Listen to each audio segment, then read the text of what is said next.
How's it going, everybody? This is Richie from Joe and Richie bringing you the latest Walking Dead Season 8, Episode 11, Dead or Alive or... If you guys are just tuning in and you are not subscribed to this channel, please subscribe down below. We would really appreciate that.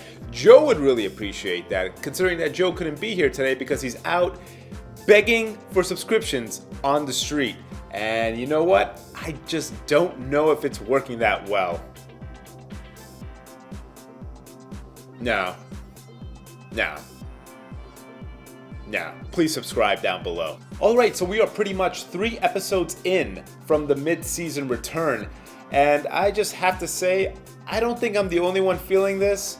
This episode, if you were to imagine, it's on a patient in the ER. And, they're trying to resuscitate the patient, trying to bring the patient back alive. If you look at the heartbeat monitor, let's just say it's not flatline, but it's kind of barely hanging in there. I mean, this episode was just, I don't know. It was just meh. Just,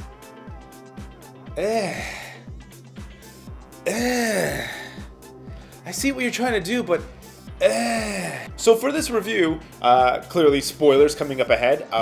Cue the spoiler sign. Here, and here. Spoilers. So for this episode, there's only been really 4 locations that's been recycled. Those locations are the swamp, the sanctuary, hilltop, and a cabin in the woods. Fantastic movie. A cabin in the woods with Dr. Carson and Gabriel. I'm going to start with the shortest amount of time that's been spent in the episode, and that is the sanctuary. And the most we got at the sanctuary was just Negan flexing his muscles at Eugene, saying, I'm going to find out why and where Dr. Carson disappeared to, why he disappeared, how he disappeared, and why Gabriel's missing as well. Eugene, of course, being nervous about this because, well, he's the one that helped them escape. He doesn't want, them spilling the beans, and of course Negan, paying Eugene a visit with Lucille. Pretty boring discussion between Negan and Eugene. It was just meh. It was just so much meh. Negan just saying, hey, I'm gonna find out, and I'm gonna send you to an outpost, and you're finally gonna make me some bullets, because I'm gonna need of some bullets.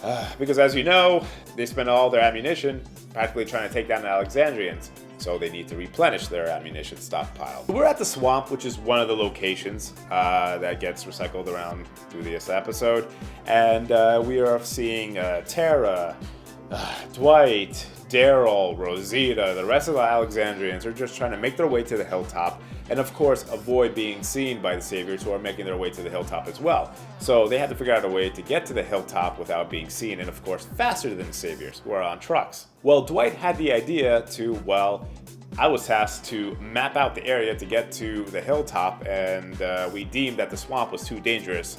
But it is definitely worth a shot to go right through to get to the hilltop quickly. So that's what they decided to do. Everyone's pretty much on board except for Tara. Tara is still bitter about Denise being killed by Dwight. And that's understandable. But even Daryl has his stuff together. Daryl, not only did he get his motorcycle taken, but he got his jacket taken as well. And his crossbow. And he doesn't have much of a grudge against Dwight as Tara does. So this is obviously breeding some kind of tense atmosphere. It gets to the point where Dwight and Tara stay behind, and Daryl and Rosita and some other people go out to clear the swamps of swamp zombies, which, pretty good effects. Pretty good effects in that episode for the swamp area. This was their zombie moment, pretty much. Every episode so far had to have a scene to display the awesome makeup effects that they're able to do, and it is definitely the swamp scene. So Daryl and the others are clearing out the swamp, which is okay. They're pretty much playing whack-a-mole with the zombies that are popping their heads out through the mud, and Tara is having Dwight clear out the area of the zombies by the Alexandrians who are just waiting for the swamp to be cleared. And of course, she's right behind him with a silencer pointing at his head, and you're thinking, well, when is she gonna shoot him? But she tells him, hey, keep killing some zombies, blah, blah, blah, blah, kill some zombies. And then after he killed the last zombie, he turns around and is like, nah, this can't be it. This can't be the way I'm going out. And Tara tries to shoot him. There's a little chase scene, which it was okay. It was kind of meh. And then they end up on a roadway. Tara has the gun right onto Dwight's forehead. Dwight kept trying to plead with her, saying, not until we win. I understand I gotta go out, but not until we win. They hear some chatter of some saviors nearby. They hide in the bushes. Dwight just jumps out. The saviors over there did not know about Dwight's betrayal. So Dwight says, hey, I know where the rest of the Alexandrians are. They're right over there. Not over by the swamp, but right over there. He leads them away from the Alexandrians. Tara comes back, says, hey, she lost Dwight. Daryl's obviously upset by this. He says, I'm gonna kill him myself. Ah, what a mess. Anyway, they go through the zombie to get to the hilltop, and of course they make it there safely. I just have to say, like, Tara's character, I know there's fans of her out there. I'm not really that big of a fan. I don't know. I mean, if I'm gonna compare Dwight and Tara together and see who has more weight to their character, it's definitely Dwight. I mean, that guy's been through a lot. Yeah, granted, he's a D-bag. Tara doesn't have that many great moments on her side, but between them, I don't know, as character development and the interactions they have with other players in the show, I don't know, Dwight seems more interesting. You just don't know what's gonna happen, but I guess the writers just gave him more ammunition to work with. I don't know, what do you guys think? You can leave a comment down below. Are you team Dwight or are you team Tara? For me, I'm team Dwight. So now we're at the third location we're gonna be discussing, and that is the hilltop. And a whole bunch of meh is happening there as well. There's been one moment at the hilltop where it's between Morgan, Carol, and Henry. You guys remember Henry, the one who stabbed Gavin through the neck? Well, they're all sitting together on the steps. Henry just pretty much says, I want to kill the man who killed my brother. And Morgan's like, yeah, well, let's get you that guy. And Carol's like, no, well, because, you know, Carol doesn't want the kid to grow up in bloodlust. I mean, this episode, if anybody is going to have the most, like, blood-fueled rage, it's Henry and Tara. So all three of them are sitting together, and it's kind of cute, and it had me wondering, well, what if we had a spin-off series of Carol, Morgan, and Henry? You have, they're just like an awkward family that's not your normal type of family that's trying to survive the apocalypse, and you have Henry, the little maniac kid who wants to poke everybody with his little poking stick. Poke, poke, poke, poke, poke, poke, poke, poke, poke. He just wants to poke everybody with his poking stick. And you have Carol, who used to be such a badass before, kind of reformed and feels that no child should, you know, grow up to want to murder everybody. And you have Morgan as the father figure who says, yeah, get everybody. Can you imagine? Can you just imagine those three characters together going through the wasteland and just trying to like hold on to their relationship, try to keep it together while dealing with the world of the zombies and scavengers and all like the bad that's in there? I think that'll be entertaining. And if The Walking Dead were to unfortunately go off air and it's the Fear the Walking Dead or this spin-off series, I'll go with the spin-off series with Carol, Morgan, and Henry. What it'll be titled, I don't know, but if you guys have any ideas, leave a comment below what that title should be, because I think that'll be entertaining. We're also dealing with an issue with the hilltop that rations are low, and this leaves Maggie to decide whether to give the same amount of rations to the prisoners or the saviors in the hilltop or not. At first she's like, no, because our people are more important, and then she decides to change her mind and be compassionate and allow some of the saviors to go outside. Well, not outside the hilltop, but outside of their cage to get some exercise or walk around, which, why can't they get exercise in the pen? I don't understand. They could walk around in the pen. I mean, there's a good amount of space there, so I don't see what they're complaining about exercise, but whatever. And of course, later on within the hilltop, Daryl and the crew obviously make it in. They get reunited with everybody. Cue slow motion. You know, that amplifies the effect because, well, all the hilltop doesn't know that Carl's dead. So once they get there, the word is spread, and Eden had such good emotion, such a good reaction. I wonder, I mean, actors, when they got to go to that dark place or whatever memory that brings tears to their eyes, that's hard work, you know? So respect to her. She's done a good job. She's done a good job crying and showing the emotion of heartbreak, losing Coral. We also get one moment in the hilltop where Sadiq, obviously giving thanks, informs Maggie that he is not really a doctor, but he has medical experience. So if she could tell him where the infirmary is, he could pitch in. He could be of use. And I have a feeling, maybe you guys do as well, that Sadiq will help to bring in the child that Maggie's gonna bear in this world. And and this kind of leads to Dr. Carson, who fortunately gonna kick the bucket. So this is gonna be interesting. So now we're gonna be moving on to Gabriel and Dr. Carson. And I have to say that I think throughout the whole episode, those two were the most entertaining to me. I didn't really care much for the tension between Tara and Dwight, or Negan or Eugene, but it was like Dr. Carson and Gabriel. And yes, I know. Gabriel's God preaching, divine intervention. It gets tiresome. It really does. But it was cute. It was actually pretty cute. Seeing them together and how they interacted with one another and played off each other, it was pretty well done. Well, we were kind of left off after, the Savior compound has been attacked. Gabriel and Dr. Carson, and they're lost. They don't know where they're going.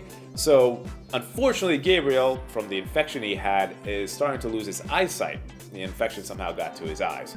Dr. Carson's like, we need to get you help quick. In that episode as well, in that moment where they were discussing where they are and where they could go, there was a shot of a zombie with a chain on its leg, and it was crawling on the ground, which will lead to what's going to happen later on. Foreshadowing!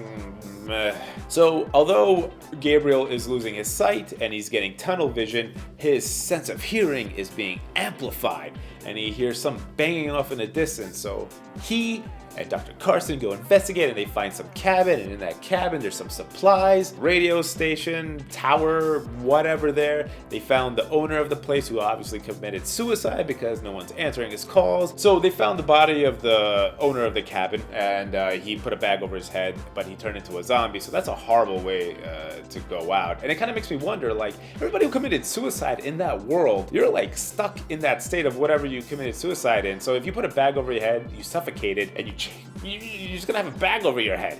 You're gonna be a zombie with a bag over your head. If you decide to hang yourself, you're gonna be a zombie that's gonna be hanging off a tree, as we have seen in like previous episodes in the prior seasons. What else? What if you put like weights on your ankles and then you like jumped into the river? You're just gonna be stuck in the bottom of the river. Oh man, that's horrible. I don't know. I'm just trying to think of all the awkward ways to go out. Meh. So Gabriel keeps speaking about divine intervention. God will have a way. He has a path for both of them. They're gonna be on the right path. They're gonna make it to safety. Everything's gonna be A-OK. Every time there's a moment where something's going wrong, they're okay. So there's a moment where Gabriel needs antibiotics. He knocks something over. Dr. Carson finds it's the exact antibiotics he needs and starts giving them to Gabriel. When they're trying to figure out where they're gonna go, Gabriel knocks over a piggy bank. And what's in that piggy bank?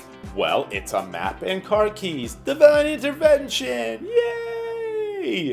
So they start heading outside to find the garage where the car is, and somehow the sign that was banging, the noise that the sign was making that led Gabriel to bring Dr. Carson to that location, his tunnel vision focused in on that sign, and he saw it said, "Danger, don't go ahead," or something of that sort. And of course, Dr. Carson's ahead, and guess what he steps in? He steps in a bear trap. Oh no! And what happens after you step in a bear trap? Zombies come out. Oh no!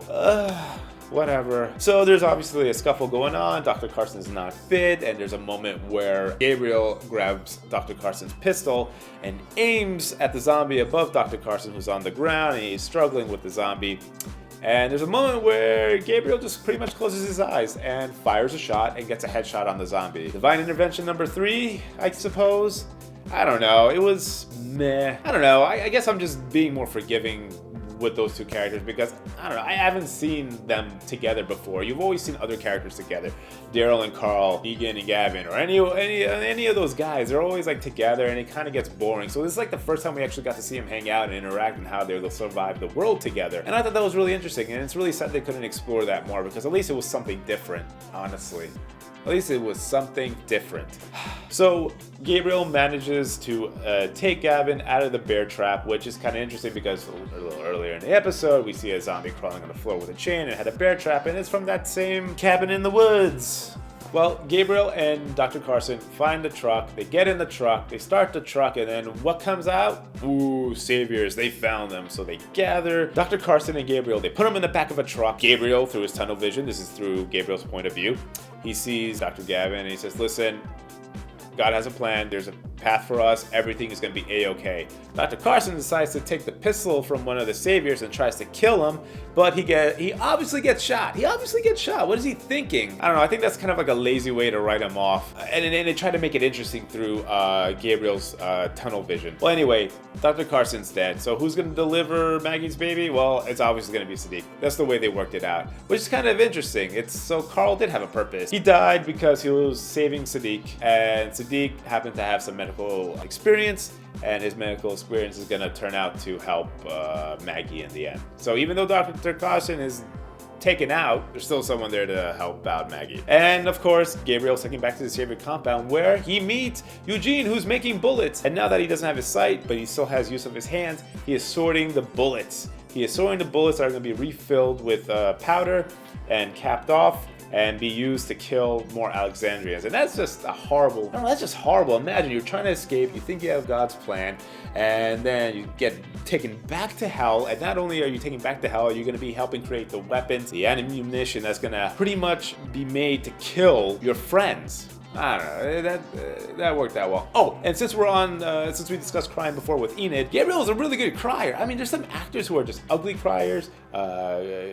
They could cry and they still look good, and you really feel the emotion when they cry. And I don't know, different actors have different ranges, but when Gabriel was at the back of the Savior's truck and he just saw Dr. Carson dead, he just felt the weight washing over him, and you really saw it through his eyes. It was a really good cry. I mean, bravo to him. I don't know. I think he should have gotten some nod for his crying. Gabriel's crying or Enid's crying? I think I saw more tears with Enid, but I saw more pain in Gabriel's face. I don't know. What do you guys think? Who gave a better delivery? In my opinion, I think it's Gabriel. Well, that wrapped up another uneventful episode, unfortunately. If you enjoyed this episode, please hit the like button below as well as the subscribe button. We will really appreciate it. We're going to be coming out with some more episodes.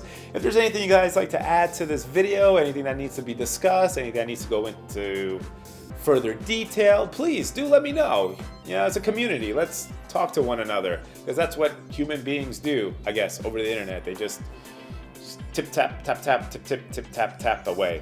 Well, anywho, thanks for watching, guys. Till next time. Bye.